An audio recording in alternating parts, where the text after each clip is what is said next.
And why did he allow a mother with her 4-year-old child to leave the restaurant safely? Some questions we may never have the answers for. Active shooter, reports of an active shooter, mass casualty incidents.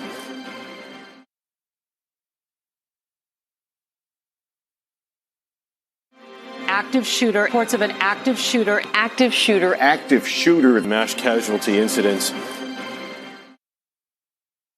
Dr. Michael E. Griffith was a veterinarian from a nearby town called Copperas Cove. Most people referred to him simply as Dr. G. He was at Luby's Cafeteria meeting with a friend of his, Pastor Kirby Lack, for lunch. As they were catching up on each other's lives, the blue pickup truck came blasting through the window.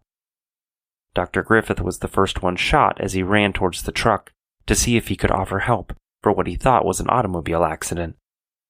As he was headed towards the truck, Jason got out and fired his first shot, killing Dr. Griffith.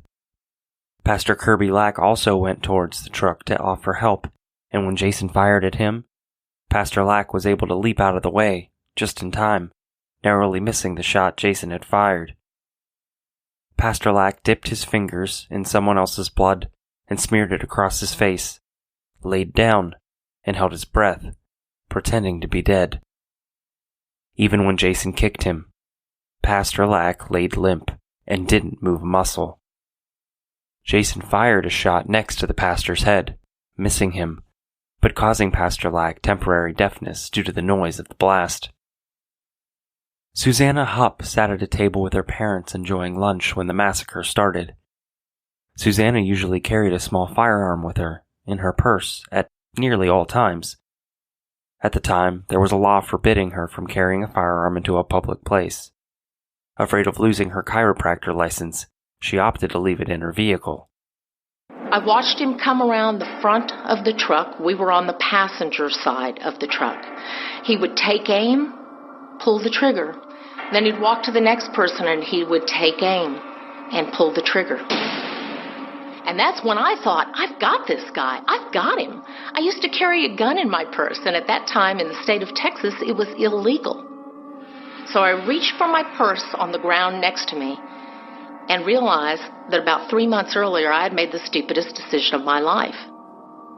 My gun was 100 yards away out in my car because I did what most normal people would do. You think, oh, what are the odds of my needing it in the middle of the day in a crowded restaurant? So here was this guy with his guns, with complete control over the restaurant, and I had no way of going against him. I remember looking at my purse and thinking, what do I do now, throw my purse at him? When Jason got out of the vehicle and started opening fire, Susanna's dad rushed towards Jason in an attempt to disarm him. He sacrificed his own life to save others. My father, who was on the floor next to me, took my attention. And he said, I've got to do something. He's going to kill everybody in here. And my attention completely turned to him, and I grabbed him by the shirt collar, and I tried to hold him down, and I said, yeah, but you can't go at him. You can't do anything. But when he saw what he thought was an opportunity, he broke loose from me and ran at the guy. The bad guy had total control, and he simply turned, saw my dad coming, and shot my father in the chest. As I got to that back window, I stumbled through it. I fell down into the broken glass, lost a shoe, and I promptly kicked off the other one so I could sprint. I only went maybe 10 or 12 feet when I ran into my manager friend who came out a side door, a kitchen door, and he said, thank God you're all right. I said, yeah, but Dad's been hit and it's bad. And I turned to say something to my mother, and that was the very first time I realized she hadn't followed me out. It hadn't occurred to me at the time when I was running out the building, but my parents had just had their 47th wedding anniversary 2 weeks prior to this event. Mom wasn't going anywhere without Dad. I had no idea where my mother was. I had no idea where the gunman was. I was scared at that point. And one of my patients was a police officer out by his car. He had helped to set up a perimeter.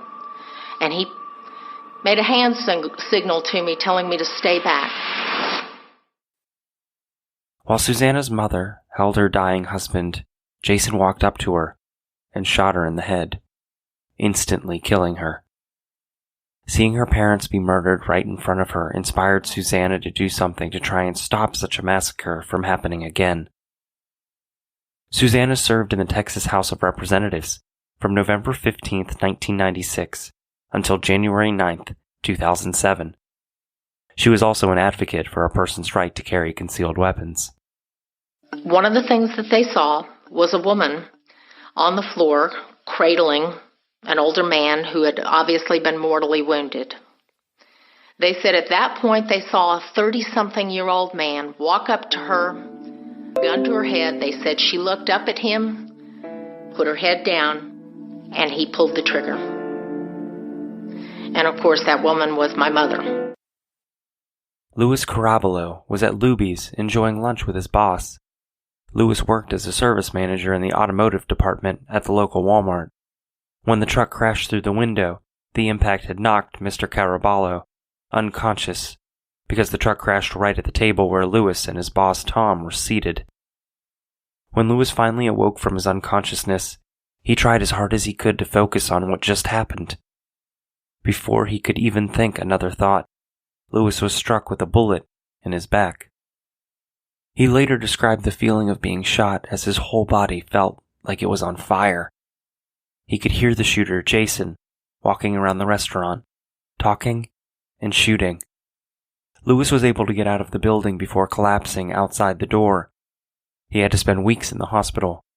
The doctors removed his spleen and a kidney, as well as part of his stomach.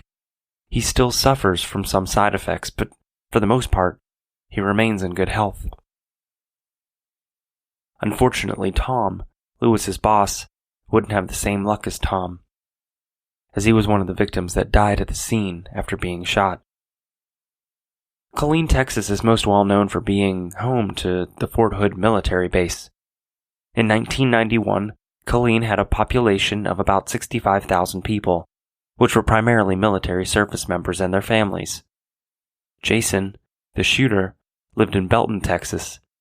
He drove about 19 miles from his home in Belton to Luby's restaurant, located at 1705 East Central Texas Expressway. Luby's Cafeteria, which is now known as Luby's Incorporated, is a restaurant chain that operates under a few different brands, including Fuddruckers, Cuckoo-Roo, and Cheeseburger in Paradise.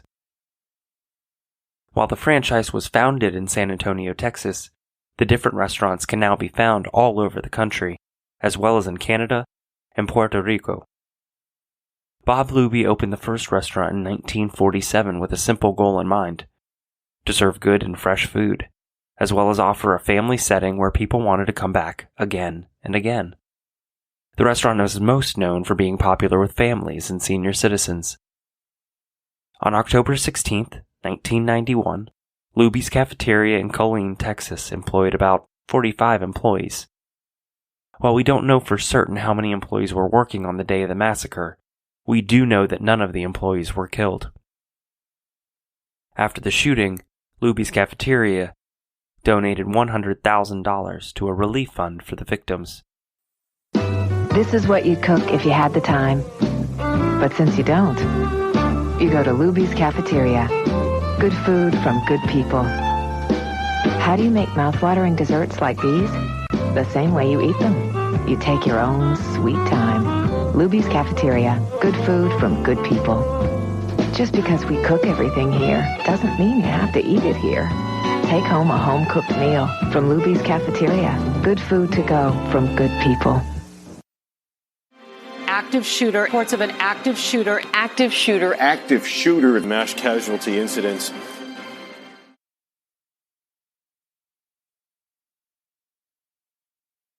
Active shooter. Reports of an active shooter. Mass casualty incidents. As mentioned at the beginning of the episode, Jason's background history is a lot like the other shooters that we have covered in this podcast. He was born on October 15, 1956, in Sayre, Pennsylvania. He had celebrated his birthday the day before he carried out the massacre. He grew up in a relatively normal military family.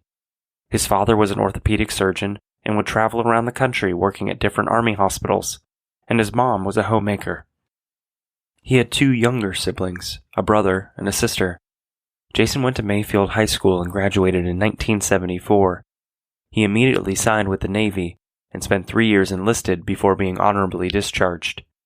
In 1983, his parents divorced. His dad moved to Houston, Texas, and his mom moved to Henderson, Nevada. After being honorably discharged from the Navy, Jason signed on with the Merchant Marines in 1977. The Merchant Marines are a fleet of ships that provide transport services. In the time of war, the Merchant Marines are called upon to move troops, supplies, and equipment. When the United States is not involved in a war, it is called peacetime. During peacetime, the Merchant Marines do both imports and exports. Members of the Merchant Marines must hold an able-bodied seaman's license to be able to work on the ships. Jason was proud of his able-bodied seaman's license, and he really enjoyed his work on the ocean. His experience as a mariner, however, was anything but smooth sailing. He never made any friends on the ship where he worked, and he always kept to himself. Jason's fellow mariners commented on his behavior while on the ship. He was very argumentative, had an explosive temper, and was constantly swearing and cursing. Jason never lasted very long on any of the ships he was assigned to, as he never really got along with any of his supervisors or his fellow mariners. In May of 1982, Jason had his able-bodied seaman's license suspended because he made racial remarks and got into an argument with another mariner. Around this same time, Jason was also arrested for possession of marijuana in the state of Texas. In 1989, Jason actually lost his able-bodied seaman's license indefinitely because a bag of marijuana was found in his room aboard the ship he was working on, called Green Wave. The ship was returning to the United States after traveling to Asia, and it was docked in Oakland, California. Just prior to having his license taken away, before that incident, Jason was put on a 6-month-long suspension for kicking a fellow mariner, as well as failing to obey the captain. After he was stripped of his license, he admitted himself into a drug treatment program at St. Joseph Hospital in Houston, Texas, from July 14th to the 31st in 1991 for his marijuana use. In February of 1991, Jason appealed the decision regarding his seaman's license. Ultimately, that appeal would be denied. Later, Jason commented that losing his seaman's license was, quote, like having a little bit of him die. Being a mariner was just who he was. After he lost his license, he drifted from job to job, mostly in construction. A week and a half before committing the shooting, Jason went to a cement plant that he had been working at for a short time to pick up his paycheck. After receiving his check, he told the supervisors at the plant that he quit. He was then unemployed and remained unemployed until the shooting. Since Jason was unemployed, he was living at his mother's mansion at the time of the crime. He seemed to be able to concentrate on the failures in his life, and he was combative, impatient, rude, and troubled. He didn't have many friends, if any. Most people that knew him were just acquaintances and didn't consider him as a friend. While he did have many terrible qualities, no one ever thought that he was capable of such an awful crime. Shortly before the shooting, 2 sisters, 19-year-old Jana Jernigan and 23-year-old Jill Fritz, reported Jason to the police for stalking them. Jana and Jill lived just 2 blocks away from Jason, and they both noticed they were running into him more and more frequently. It then got to the point that Jason was being just plain creepy. He started driving by their house constantly, making a point to stop his vehicle and get the girls' attention by waving at them. Jason showed up at their places of work, and started showing up at the local establishments the girls frequented. The tipping point, though, was when Jason sent both of the girls a 5-page, handwritten letter, including 3 pictures of himself. In the letter, he talked very negatively about women, even going so far as calling them vipers. Jana and Jill reported this behavior and the letter to the police, but since Jason had never done or said anything that was technically threatening, there wasn't anything they could do. There were so many other odd